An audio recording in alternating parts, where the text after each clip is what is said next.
কিছুদিন আগে আমি তোমাদেরকে কিছু ইন্টারেস্টিং ডেয়ার অ্যান্ড চ্যালেঞ্জ দিতে বলেছিলাম ভিডিও বানানোর জন্য। আর তোমাদের দেওয়া ভয়ঙ্কর ভয়ঙ্কর চ্যালেঞ্জ গুলোকে নিয়ে আমরা চলে গিয়েছিলাম সেদিনকে একটা মার্কেট এরিয়ায় সেগুলোকে কমপ্লিট করার জন্য। ভয়ঙ্কর ডেয়ারের মধ্যে একটা ছিল আমাকে লুঙ্গি আর সৌরভকে শাড়ি পরতে হবে। আর ইচ্ছে না থাকা সত্ত্বেও এত ভিড়ের মধ্যে আমরা শুধুমাত্র তোমাদের জন্য শাড়ি আর লুঙ্গি পরে বেরিয়েই পড়ি। আর তোমরা জাস্ট দেখো আমাদের কত লোক দেখতে দেখতে যাচ্ছিল। কিছু কিছু লোক তো এত নোংরা নোংরা কমেন্ট পাস করছিল যে 1 মিনিট এই অবস্থায় থাকার পর আমরা শাড়ি আর লুঙ্গিটা খুলেই ফেলি। আর আজকে আমার অনেক সাবস্ক্রাইবারদের সাথে দেখা হয়েছিল, আর সেই কারণে কিন্তু আমি সব সময় মোটিভেট ফিল করছিলাম। অ্যান্ড এই পাবলিক প্লেসে শুধু একটা ডেয়ার নয় গাইস, আমরা 10টা ডেয়ার কমপ্লিট করেছি। এমন এমন ডেয়ার তোমরা দিয়েছিলে যে আমাদের তো অবস্থাই খারাপ হয়ে যাচ্ছিল। আর এর মধ্যে আরো একটা ডেয়ার ছিল, বাজারে গিয়ে তুতলে তুতলে সবজি কিনতে হবে। কোথা তত তোরে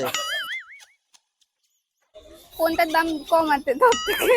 আর তোমাদের এই মজাদার ডেয়ার গুলো কমপ্লিট করতে করতে সকাল থেকে রাত হয়ে গিয়েছিল। আর জানো গাইস, রাত্রি বেলায় শ্মশানে যেতে হবে এরকমও একটা ডেয়ার ছিল, তাই আমরা কিন্তু শ্মশানের সামনে চলে গিয়েছিলাম। আর এই ডেয়ারটা আমরা কমপ্লিট করতে পেরেছি না পারিনি সেটা তো তোমরা আমাদের লং ভিডিওটা দেখলেই বুঝতে পারবে। ডেয়ার না কমপ্লিট করতে পারলে ভয়ঙ্কর ভয়ঙ্কর পানিশমেন্টও কিন্তু ছিল।